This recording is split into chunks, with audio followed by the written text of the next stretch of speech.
For the top portion of your cupcake, we need the bottom that you started previously, and you're getting another chunk of clay.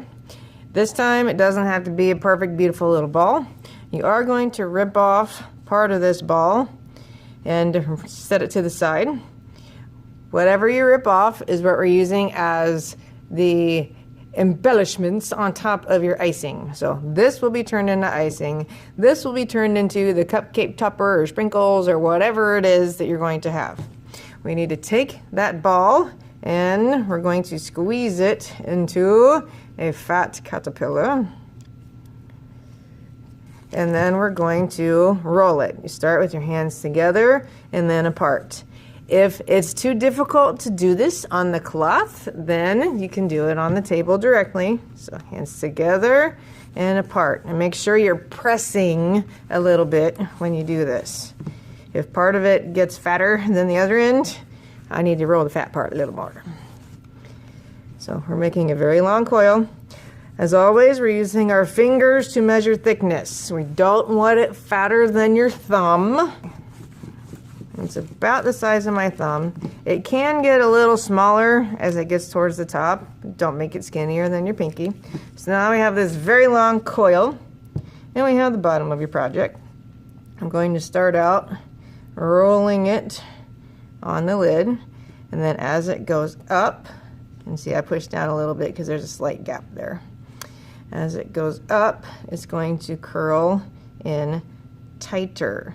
Some cracking is normal. I'm not going to panic because we can fix that. All right, I've got a beautiful, ooh, I like that, cupcake swirl right here. And yes, there are cracks. We fix that with our good friend water. I'm going to get my finger a little wet and rub.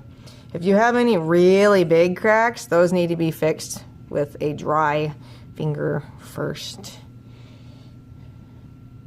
Now before we get too far, if this is really wet, the top part, and the bottom's really wet, they're going to get suctioned together and then you won't have a functional box. So we're going to take a piece of newspaper, lay it on the cupcake bottom, and then we set this on top. You may have to peek from the side or put your head down low, make sure everything's lined up where you want it. For your decorations, we're using the leftover chunk. You can always shape things with your fingers. You can always use our delightful little carving tool to create shapes. And I have some tools called clay extruders. You see these with Play-Doh Fun Factories. And the extruders only work with very squishy clay. If your clay is a little on the dry side, do not put it in. So the way these work is you rip off a little bit of clay, roll it so it fits inside the extruder. It should just drop in. You're not forcing it in. And take the other end, stand it up, put your hands here and push. So this one makes some wonderful little spaghetti noodles. Or you could pretend that this is coconut. You can use it to make letters or something on top of your project. There's different shapes of tips. You should have one of each at your table. So one more time, only squishy clay, and roll it to a little coil, drop it in if you're going to use it. I'm going to make the Art Girl logo on a ring, which you've seen Art Girl for other projects before. And I'm going to first flatten this out a little bit. We do not want your projects paper thin because they're more likely to break.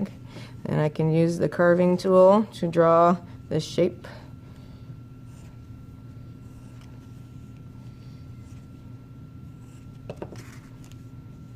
Anything that's rough, you can use your good friend the sponge, or just get your finger wet and rub gently to smooth it out. I'm going to use some of those coils I made, the little skinny spaghetti noodles, to attach them. Now when you're attaching parts, you have to do something called slip and score, which is where we take a toothbrush and some slip, and you brush where things are getting attached. If it's too tiny, like in this case, you just give it a little squirt of water, and we press down. And the water will help it stay on a little better. I made a larger coil for the ring, so I'm going to take the toothbrush, slip and score to attach that. Sometimes it also helps to brush the object that's getting attached. And then you press firmly so they will stay together. And when I'm ready to attach it to my cupcake, I'm going to slip and score where I want it to go and press firmly so it stays. And then we leave it like this so it can dry for firing.